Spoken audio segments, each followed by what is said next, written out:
March 7, 1945. Forward observation post, west bank of the Rhine River, Germany. The hands of Wehrmacht Major Elena Steinberg trembled as she lowered her field glasses, her breath forming white clouds in the frozen pre-dawn air. What she had just witnessed defied every principle of military engineering she had learned at the Berlin Technical Institute. Through the morning mist rising from the dark waters of Germany's greatest natural barrier, American forces were constructing a bridge, not over days or weeks, as German doctrine taught was necessary for such a crossing, but in hours. She checked her watch again, certain her eyes deceived her. Impossible. The Americans had begun at midnight.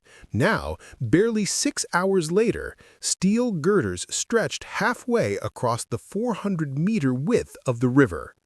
Her hands shook, not from cold, but from the terrible realization of what this meant for Germany's last defense. Before we jump back in, tell us where you're tuning in from, and if this story touches you, make sure you're subscribed, because tomorrow I've saved something extra special for you. Major Steinberg had graduated top of her engineering class in 1938, one of only 3 women accepted into the Wehrmacht Engineering Corps during a period of desperate manpower needs. She had supervised the construction of defensive fortifications along the Atlantic Wall, had calculated load-bearing requirements for bridges across the Dnieper River, and had spent 7 years studying the principles that governed military engineering. Every textbook, every manual, every experienced officer had taught her the same immutable truth. Major river crossings required extensive preparation, careful planning, and substantial time. The Rhine crossing at Remagen, even using the captured Ludendorff Bridge, had taken the Americans significant resources to exploit and expand. That bridge, damaged and eventually collapsed, had been a standing structure. What she observed now was something entirely different. The Americans were building from nothing across one of Europe's widest rivers in the middle of the night under sporadic artillery fire, and they were doing it faster than seemed physically possible. Through her field glasses, she watched the organized chaos on the opposite bank. Trucks arrived in endless convoys, each vehicle precisely positioned, each carrying prefabricated components that fit together like pieces of a child's construction toy. Massive cranes, illuminated by portable searchlights that turned night into day, lifted steel sections weighing tons as if they were made of paper. Welding torches sparked in the darkness like fireflies, hundreds of them working simultaneously. The sound carried across the water even at this distance, an industrial symphony of hammering, welding, shouting, and the deep rumble of diesel engines. She had commanded a bridge construction unit during the invasion of Poland.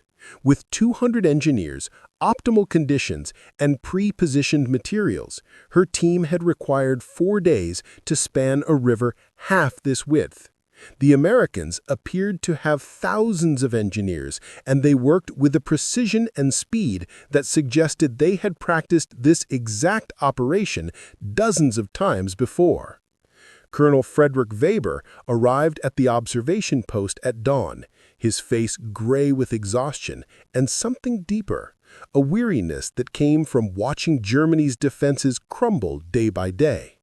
He was Old Guard Wehrmacht, a veteran of the First World War who had witnessed the stalemate of trench warfare and believed fortified rivers were insurmountable obstacles. Steinberg handed him the field glasses without speaking, pointing toward the growing structure that now reached 2/3 across the Rhine. Weber studied the scene for several minutes, his weathered face expressionless. When he finally lowered the glasses, she saw something in his eyes she had never seen before in a senior officer. Not fear exactly, but a kind of defeated comprehension, the look of a man who suddenly understood the true scale of what Germany faced. "How long?" Weber asked, his voice flat. Steinberg consulted her notes, where she had been recording observations every 30 minutes throughout the night. They began construction at approximately midnight, sir. It is now 6:15. Based on their current rate of progress, the bridge will be complete and capable of bearing heavy armor by 1000 hours. 10 hours total, sir, from empty riverbank to a bridge capable of supporting 50-ton tanks.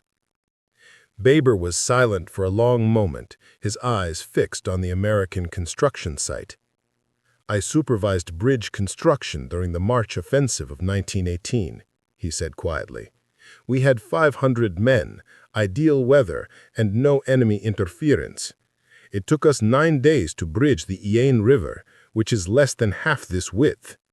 The Americans are doing this in 10 hours, at night, under artillery fire, across the Rhine." He paused, and when he spoke again, his voice carried a terrible finality. "We are not fighting an enemy, Major.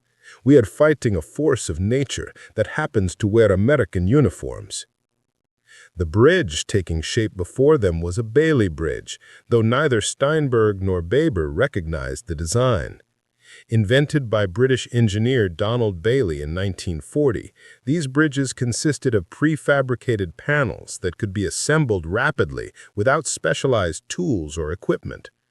The Americans had refined the system, adding their own innovations, improved cranes, better transportation, more efficient assembly procedures, and most importantly, training. The engineer battalions constructing this bridge had practiced the exact procedure at training facilities in England, France, and even back in the United States. They had built Bailey bridges across rivers, ravines, and bombed out roads dozens of times. Each man knew his exact role, each component was numbered and color-coded, each step was choreographed with industrial precision. What appeared to German observers as chaos was actually orchestrated efficiency, operating at a scale Germany could no longer match. By 8 in the morning, the bridge was complete, except for the final decking sections. Steinberg watched through her glasses as American trucks began crossing even before construction finished, engineers working on the final panels while supply vehicles rolled past them, carrying ammunition, fuel, and rations. The audacity stunned her. They were so confident in their construction, so certain of their engineering, that they did not wait for final inspection or testing. They simply assumed it would work because their training, their materials, and their methods were so superior that failure was not even considered. She thought of the mulberry harbors at Normandy, the artificial ports the Allies had constructed and towed across the English Channel. German intelligence had obtained photographs, and the reports had been dismissed as propaganda or trick photography. No one could build artificial harbors in England, tow them across open ocean, and anchor them successfully to create functioning ports. It was impossible. Until the Americans and British did exactly that, landing thousands of tons of supplies per day across beaches that should have been unusable. Preparing and narrating this story took us a lot of time, so if you are enjoying it, subscribe to our channel. It means a lot to us. Now, back to the story. The contrast with Germany's situation was devastating.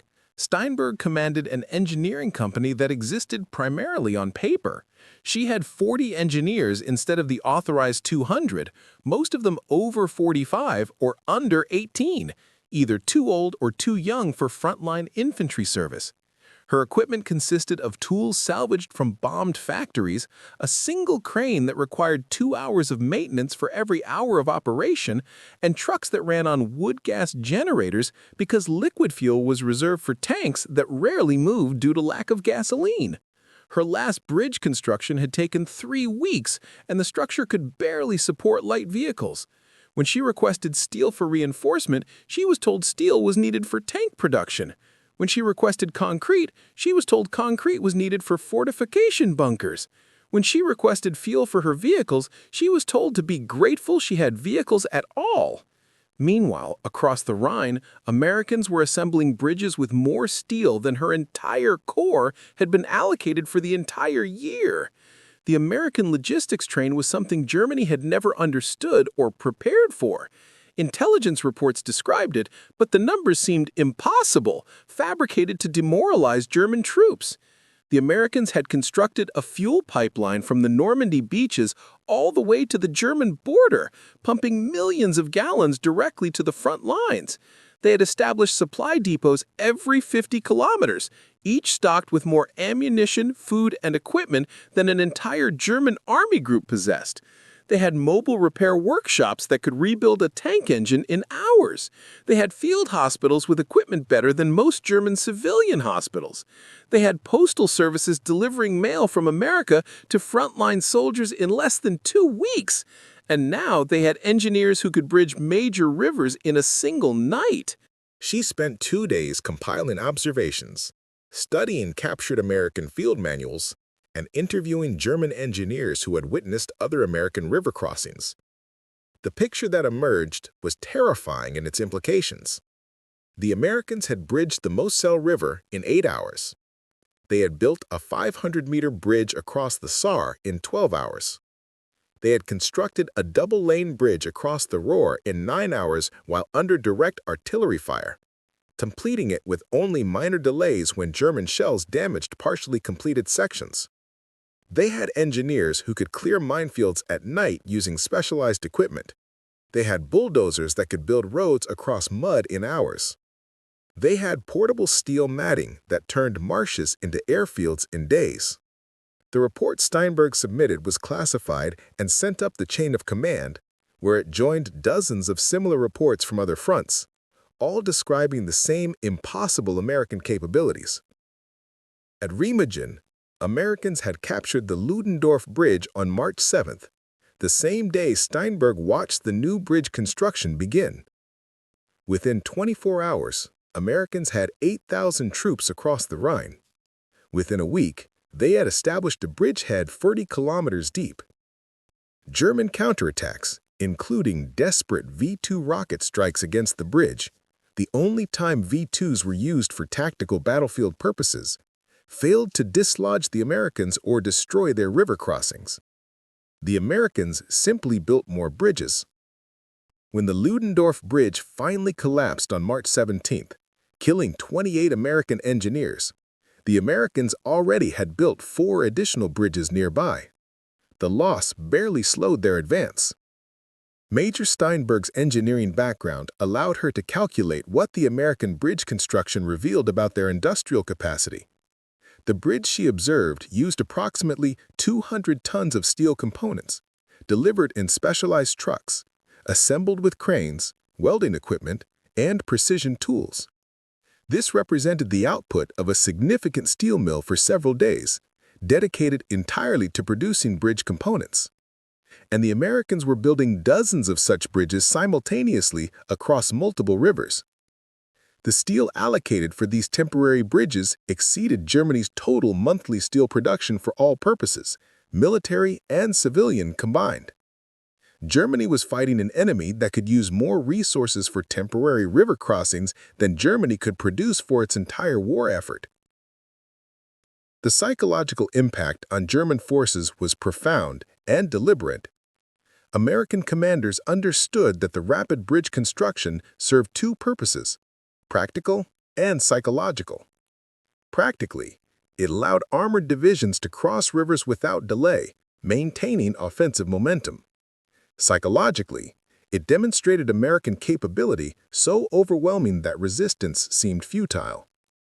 German soldiers, watching Americans bridge major rivers in hours, seeing endless convoys of supplies, facing opponents who seemed never to lack ammunition or support, began to question why they continued fighting. If the enemy possessed such resources, such capability, such abundance, how could Germany possibly win? The question once asked was impossible to unask. At Oppenheim, the Americans achieved complete surprise, establishing a bridgehead before German forces could organize resistance. Engineers constructed 2 bridges across the Rhine there in less than 24 hours, allowing Patton's Third Army to pour across. At Worms, another bridge appeared overnight. At Boppard, 2 more. Each bridge was a statement of American power, a demonstration that Germany's last natural defensive barrier was meaningless when the enemy could simply build as many crossings as needed, whenever needed, wherever needed. The Rhine, which German planners had counted on to delay the American advance for months, was crossed in days, bridged in hours, and rendered strategically irrelevant by engineering capability that Germany could not match or counter. Major Elena Steinberg stood at her observation post on March 15th, watching American tanks roll across the completed bridge in endless procession.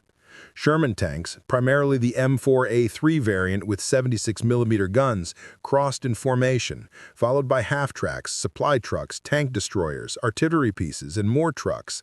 The procession continued for hours, a river of steel flowing east into Germany's heartland.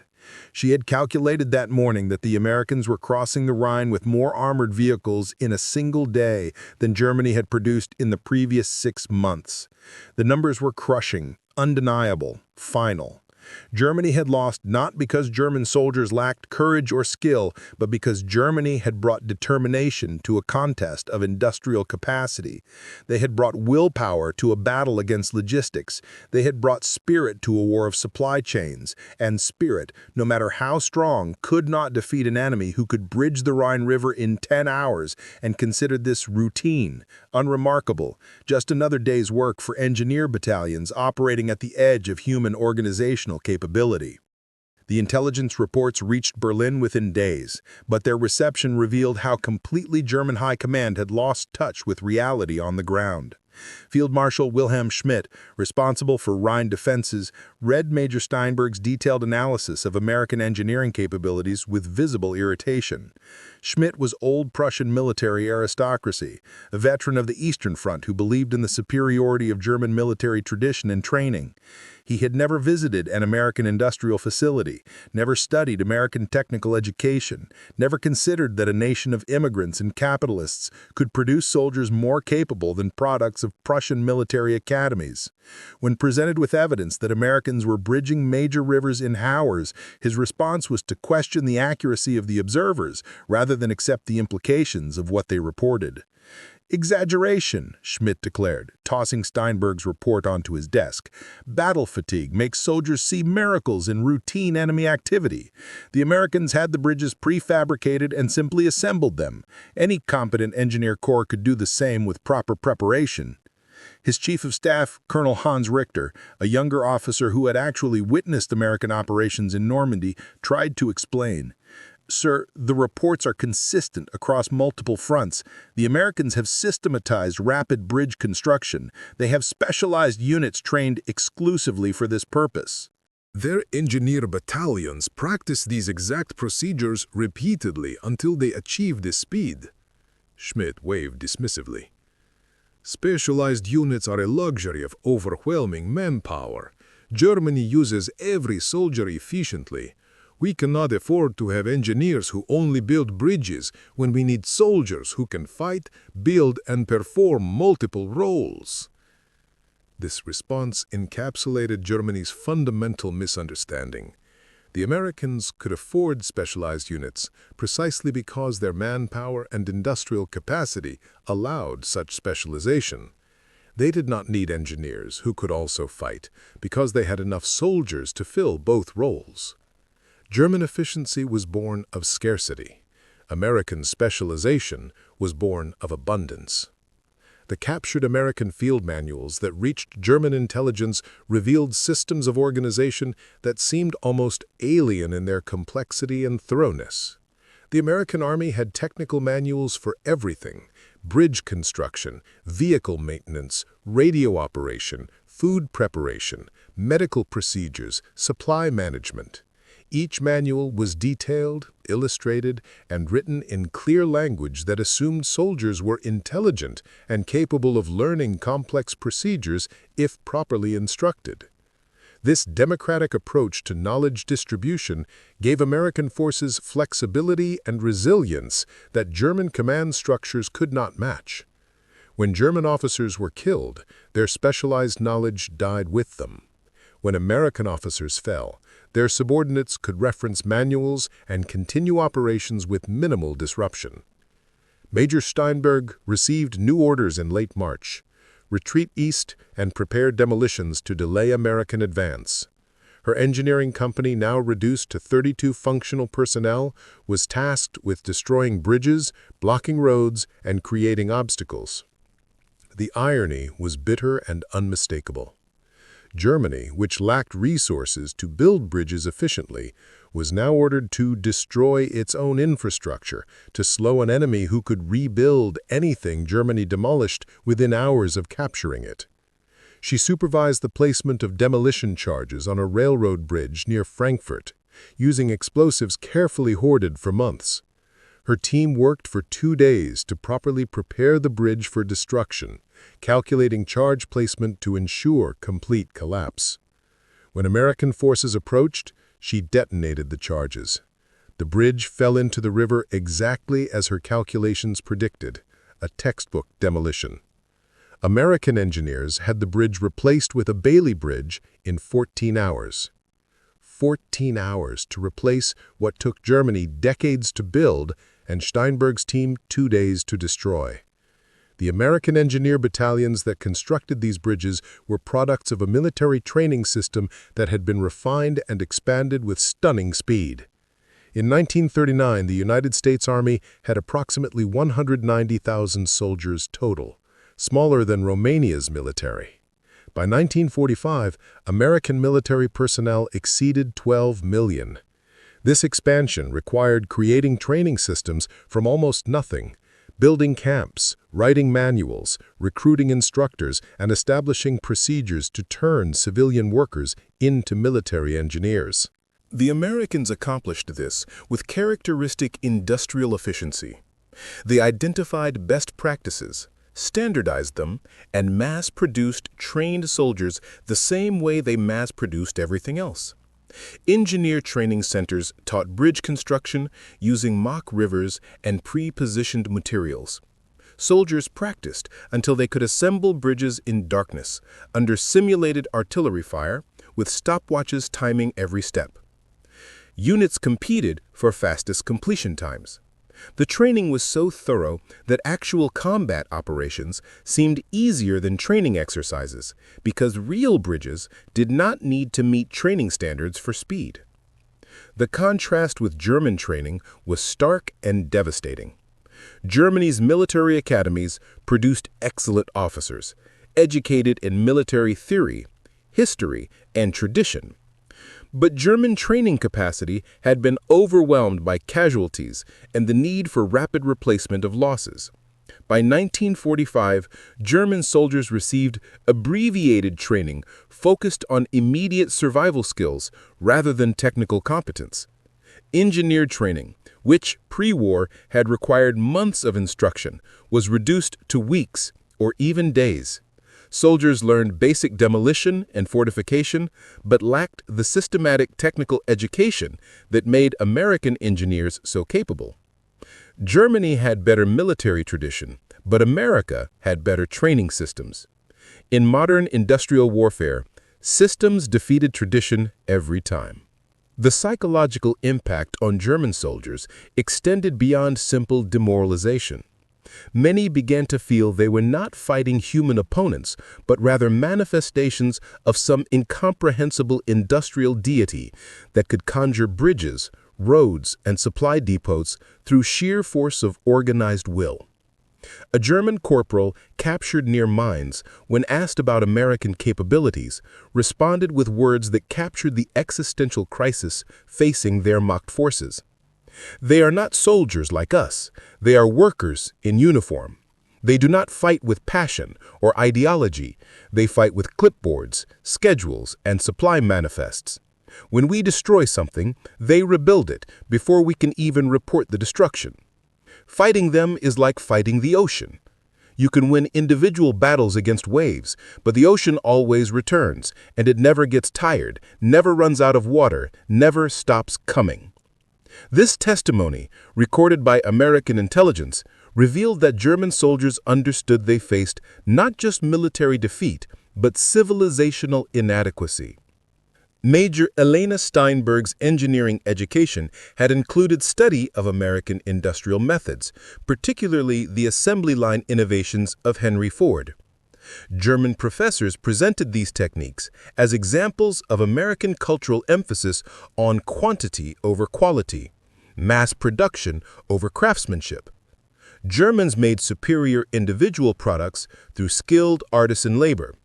Americans made acceptable products in vast quantities through mechanization and standardization. The implication was clear: German quality would defeat American quantity. What this analysis missed was that American quantity had achieved its own quality. When you could produce 10,000 acceptable tanks, you defeated an enemy making 1,000 superior tanks, because numbers mattered more than individual excellence. When you could train 100,000 competent engineers, you defeated an enemy with 10,000 excellent engineers, because scale trumped skill. The Americans had industrialized warfare itself, turning combat into a manufacturing problem to be solved through logistics, supply chains, and systematic training. Germany brought artisans to a factory floor and wondered why they were overwhelmed. The breaking point for many German officers came not from battlefield defeat, but from the realization that continued resistance was meaningless. Colonel Weber, who had commanded defensive positions along the Rhine, surrendered his unit to American forces on April 3, 1945.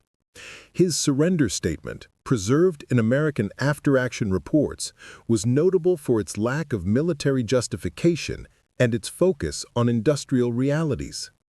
"We have fought well. My soldiers have performed their duties with honor and courage. But courage cannot defeat an enemy who builds bridges faster than we can destroy them, who replaces losses overnight, who fights with the confidence of unlimited resources. I surrender not because my men lack will to fight, but because continuing this fight serves no purpose except to cause deaths that will not change the outcome. Germany has lost. We lost when we chose to fight enemies who could bridge rivers in hours while we struggled to bridge them in weeks. The war was over before it began. We simply did not realize it until now." The final weeks of the war in Europe saw American engineers performing feats that would have seemed impossible just months earlier. They built bridges across the Elbe River, the Danube, the Weser, and dozens of smaller rivers and canals. They cleared rubble from bombed cities to create supply routes. They repaired damaged rail lines within hours of capturing them. They constructed temporary airfields in days. They built fuel pipelines across hundreds of kilometers. Every action demonstrated the same overwhelming capability, the ability to bend physical reality to military necessity through organized application of industrial resources. German forces, watching this display, understood that they had not simply been defeated militarily. They had been defeated philosophically. Their entire conception of warfare revealed as obsolete. Modern war was not about warrior spirit or tactical brilliance. It was about logistics, engineering, and industrial capacity. Germany had brought 19th century concepts to a 20th century conflict and paid the price for that miscalculation. Major Steinberg surrendered to American forces on April 15, 1945, near the remains of a bridge she had demolished 3 days earlier. The Americans had already replaced it. She was processed as a prisoner of war and interviewed by American intelligence officers interested in German perspectives on American capabilities. Her testimony was remarkably candid. "I was trained to believe engineering was about precision, careful calculation, and elegant solutions to complex problems. German engineering prized efficiency and perfection. Then I watched American engineers bridge the Rhine in 10 hours using brute force methods, overwhelming problems with resources rather than solving them with cleverness. It was effective, but seemed crude, inelegant. I realize now that elegance does not matter when you have unlimited resources. The Americans did not need elegant solutions because they could afford crude ones deployed at massive scale. We needed elegance because we lacked resources." Our necessity became point of pride. We told ourselves we were superior because we could do more with less. But doing more with less only matters if you actually have less. The Americans proved that having more and using it effectively defeats any amount of clever efficiency. This insight captured the essential lesson of the war. Abundance intelligently applied defeats scarcity, no matter how cleverly managed. The post-war period brought German engineers face-to-face with American industrial capacity in ways that combat never fully revealed. During occupation, American forces employed German civilians in reconstruction efforts. German engineers worked alongside American military engineers, rebuilding bridges, roads, and infrastructure. The experience was humbling in ways battlefield defeat was not. German engineers discovered that American military engineers were not elite specialists, but average soldiers given excellent training and abundant resources. American sergeants supervised bridge construction with competence that matched German commissioned officers. American privates operated equipment with skill that took Germans years to develop. The difference was not talent or intelligence, but training systems and resource availability. Americans had built institutions that could take ordinary citizens and turn them into highly capable technical personnel through systematic education. Germany had relied on traditional apprenticeship and selection of naturally gifted individuals. American methods were replicable and scalable. German methods were not. The lessons of American engineering capability influenced German reconstruction and Cold War military development profoundly. West German military forces, rebuilt under American guidance, adopted American organizational principles, systematic training, technical documentation, and emphasis on logistics. The old Prussian emphasis on individual officer excellence gave way to systems that assumed competence could be taught to anyone through proper instruction. East German forces, under Soviet influence, adopted similar systematic approaches. The entire German military tradition, which had dominated European warfare for centuries, was essentially abandoned in favor of American methods because those methods had proven decisively superior. The bridge across the Rhine, built in 10 hours on March 7, 1945, became a symbol in German military education of the moment when traditional concepts of warfare died and modern industrial warfare was born. German officers studied American engineering operations not to find flaws, but to understand how Germany could develop similar capabilities. Major Elena Steinberg remained in engineering after the war, working in civilian reconstruction. She participated in rebuilding German infrastructure destroyed during the conflict, often working on projects supervised by American occupation authorities. She witnessed American economic aid through the Marshall Plan, which provided resources for reconstruction on a scale that dwarfed anything Germany had spent on military engineering during the war. The Americans, having demonstrated they could destroy with overwhelming force, now demonstrated they could rebuild with equal effectiveness. Bridge construction, which had taken Germany decades before the war, was accomplished in months with American assistance. Roads, factories, housing, and infrastructure rose from rubble with speed that recalled American wartime bridge building. The same organizational principles, systematic planning, abundant resources, technical training were applied to peace as had been applied to war. Steinberg realized that American capability was not specifically military, but rather civilizational. Americans approached problems, whether military or civilian, with the same confidence that sufficient resources and organization could overcome any obstacle. In her later years, Steinberg was frequently asked by younger German engineers about her wartime experiences. She always returned to the night of March 7, 1945, standing in the frozen darkness watching American engineers bridge the Rhine in 10 hours. That night, she would say, I understood Germany had lost the war years earlier. We simply had not realized it yet. The Americans were not better soldiers or more courageous. They were better organized, better trained, better supplied, and backed by industrial capacity we could never match. We fought believing determination could overcome material disadvantage. They proved that sufficient material advantage makes determination irrelevant. The bridge they built that night was not just steel and concrete. It was proof that 20th century warfare belonged to nations that could organize industrial resources systematically. Germany forgot that lesson after the First World War. The Americans taught it to us again, definitively, with bridges built in hours across rivers we believed would take weeks to span. I learned more about the future of warfare in those 10 hours than in 7 years of military engineering education. I learned that abundance, intelligently organized, defeats everything else. The story of German commanders discovering American rapid bridge building capabilities reveals fundamental truths about modern conflict that extend far beyond World War II. Wars are not won primarily by battlefield tactics or soldier courage, though both matter.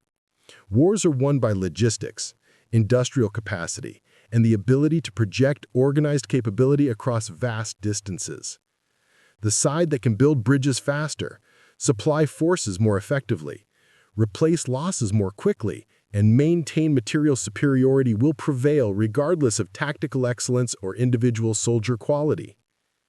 Germany brought warrior tradition to an industrial contest and lost not because German soldiers were inferior, but because the nature of warfare had changed in ways German military culture never fully grasped.